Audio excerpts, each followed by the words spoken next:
अचानक अमीर होते ही लोग गोरे कैसे हो जाते हैं? मुसलमान एक से अधिक शादी क्यों करते हैं? क्या बीबी को सब कुछ बताना जरूरी है? आदमी अपनी बीबी से क्यों डरता है? मृत्यु के तुरंत बाद क्या होता है? इन सभी सवालों के जवाब देंगे हमारे आज के इस वीडियो में। अनोखे सवाल जवाब YouTube चैनल में आपका स्वागत है। अगर आपने अभी तक अनोखे सवाल जवाब YouTube चैनल को सब्सक्राइब नहीं किया है तो सब्सक्राइब ज़रूर कर लें, बेल आइकन दबा दें और ऑल को ज़रूर सेलेक्ट कर लें, क्योंकि हम इसी तरह के बहुत सारे जनरल नॉलेज वाले वीडियोस आप तक लेकर आते रहते हैं। ये वीडियो बहुत ही मेहनत के साथ बनाए जाते हैं, इसलिए इस वीडियो को लाइक ज़रूर करें और अगर आपके मन में कोई भी सवाल हो तो उसे कमेंट करके हमें ज़रूर बताएं। हमारे अगले वीडियो में हम उनका सवाल ज़रूर देंगे। अचानक अमीर होते ही लोग गोरे कैसे हो जाते हैं? अमीर होते ही सांवले लोग गोरे हो जाते हैं, क्योंकि पैसा इंसान का रंग भी बदल देता है। जी हाँ, आपने सही सुना, पैसा इंसान का रंग भी बदल देता है। जब इंसान गरीब होता है तो वो धूप में पैदल, साइकिल पर या मोटरसाइकिल पर चलता है, जिसके कारण इंसान की खुली हुई त्वचा धूप के कारण काली पड़ जाती है। किंतु जब वह अमीर हो जाता है तो 4 पहिए वाली कार में सवारी करने लगता है, जिसका परिणाम यह होता है कि वह 24 घंटे छाया में रहने के कारण उसकी काली पड़ी हुई त्वचा वापस अपने पुराने रंग में लौट आती है और इंसान गोरा हो जाता है। जब उनके ऊपर लक्ष्मी जी की कृपा हो जाती है तो सुख समृद्धि भी आ जाती है। वह खुले में कम रहते हैं, खान पान सोच सभी बदल जाता है।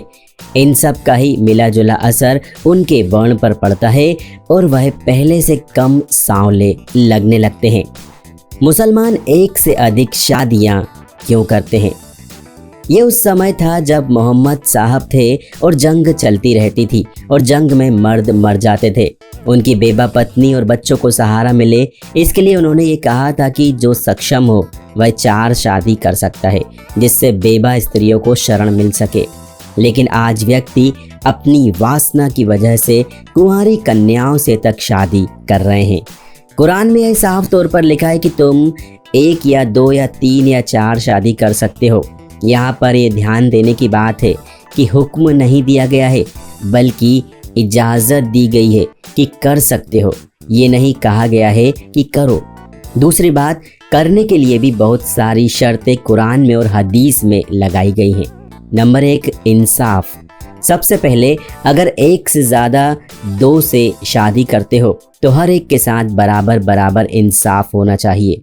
हर एक को जो अलग अलग मकान, हर एक को सेम कपड़े, हर एक के साथ इक्वल पैसे, हर एक के साथ सेम खाना, यानी जो खाना एक के घर पके वही खाना चारों वाइफ के घर पकना चाहिए। जो कपड़ा, जितने रुपए का कपड़ा एक वाइफ को पहना वही कपड़ा चारों वाइफ के पास भी होना चाहिए।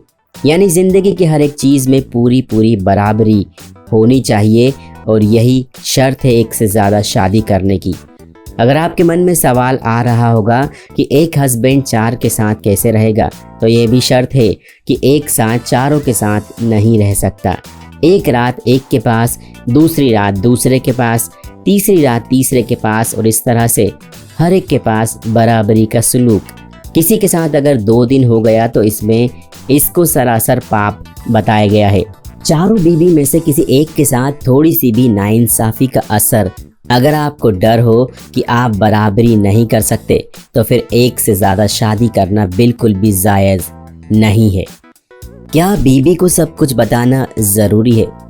अगर आप अपनी पत्नी को अपने कार्यस्थल की परेशानियां, कार्य का दबाव, व्यापार में चलने वाले दाव पेच, मित्रों से हुई अनबन सब कुछ बताने लगेंगे तो आपको क्या लगता है कि उनकी मानसिक स्थिति पर विपरीत प्रभाव नहीं पड़ेगा? स्त्रियां स्वभाव से कोमल होती हैं और बाहरी कार्य क्षेत्र का उनका अनुभव भी कम ही होता है, तो कभी कभी ये सारी बातें सुनकर उनका मन चिंतित और व्यथित भी हो सकता है। बस उतनी ही बात बताइए जो आपके रिश्तों, बच्चों की परवरिश इत्यादि से संबंधित हो, जो आप दोनों के रिश्ते को दृढ़ करे, खुशनुमा बनाए, बच्चों की अच्छी देख रेख में सहायक हो। कई लोग शुरू में पत्नी के अत्यधिक प्यार में पड़कर अपने अतीत की गलतियां और भूलें को स्वीकार कर लेते हैं, जिससे दाम्पत्य जीवन में कड़वाहट घुल जाती है। जो बीत गई वो बात गई, उसको बार बार दोहराने से खुद तो मानसिक क्लेश होता ही है, पत्नी के मन में भी कड़वाहट आती है और असुरक्षा की भावना उत्पन्न होती है। पत्नी चाहे लाख कहे कि उसने आपको माफ कर दिया है, परंतु दिमाग के किसी कोने में ये बात हमेशा के लिए बैठ जाती है, जो गाहें बगाहें भविष्य में होने वाले वाद विवाद में कोई और रूप धारण करके सामने आती है। इसलिए फालतू की भावुकता में अतीत के गड़े मुर्दों को उखाड़कर अपनी नई नवेली और मासूम पत्नी के सामने परेड ना कराएं, उन्हें उनकी कब्रों में ही सोने दें। हर आदमी अपनी बीवी से क्यों डरता है? वैसे जीवन में किसी न किसी का डर तो होना ही चाहिए, ताकि जीवन की गाड़ी सुचारू रूप से चलती रहे। ऐसी दशा में हर व्यक्ति के जीवन में किसी न किसी का डर बना ही रहता है। बचपन में माता पिता का, स्कूल में टीचर्स का, युवावस्था में बुजुर्गों का और नौकरी में अपने बॉस का। विवाह पश्चात ये डर पत्नी में समा जाता है, अर्थात व्यक्ति सबसे ज्यादा पत्नी से डरने लगता है। हर आदमी के बारे में डरने की सोच रखना सही नहीं है। इंसान अपने घर को सुचारू रूप से चलाने के लिए तालमेल करके चलता है, जो कि घर के सभी सदस्यों के हित में होता है। इंसान की यही सोच आगे चलकर सभी के सपने पूर्ण करने में हितकारी होती है। बीबी के साथ तालमेल बनाकर रखने में ही सभी सदस्यों की भलाई होती है, क्योंकि छोटी से लेकर बड़ी ज़रूरतों का ध्यान सिर्फ औरत ही रखती है। औरत के बिना कोई घर घर नहीं होता। पत्नी से डरना एक प्रकार से अच्छा ही है। पत्नी डर से व्यक्ति दुर्व्यसनों से बचे रहते हैं, गलत संगति में नहीं पड़ते, समय पर घर आते और प्रेम के लफड़े में नहीं पड़ते। पत्नी के डर से घर में सुख, शांति और प्रेम बना रहता है। मृत्यु के तुरंत बाद क्या होता है? मौत के बाद मरने वालों का कुछ पता नहीं होता है, क्योंकि उसके दिल की धड़कन बंद हो चुकी होती है, दिमाग रुक चुका होता है। थोड़ी देर बाद अपने अपने धर्म की रस्मों के मुताबिक मरने वाले को दफनाने की या जलाने की कार्यवाही शुरू हो जाती है। फिर समय पर उसे विधिवत अग्नि भेंट किया जाता है या दफना दिया जाता है। मिट्टी, शरीर मिट्टी में मिल जाता है, कोई आत्मा इत्यादि नहीं होती। हाँ, मरने वाले की यादें और बातें ही पीछे रहती है। कुछ दिन बाद अपनी धार्मिक रस्में पूरी की जाती हैं।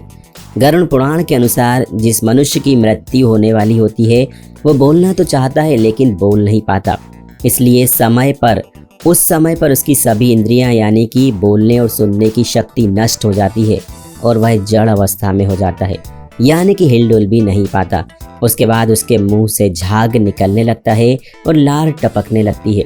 उस समय दो यमदूत आते हैं। उनका चेहरा बहुत भयानक होता है, नाखून ही उनके शस्त्र होते हैं, उनकी आंखें बड़ी बड़ी होती हैं, उनके हाथ में दंड रहता है। यमराज के दूतों को देखकर प्राणी भयभीत होकर मलमूत्र त्याग करने लग जाता है।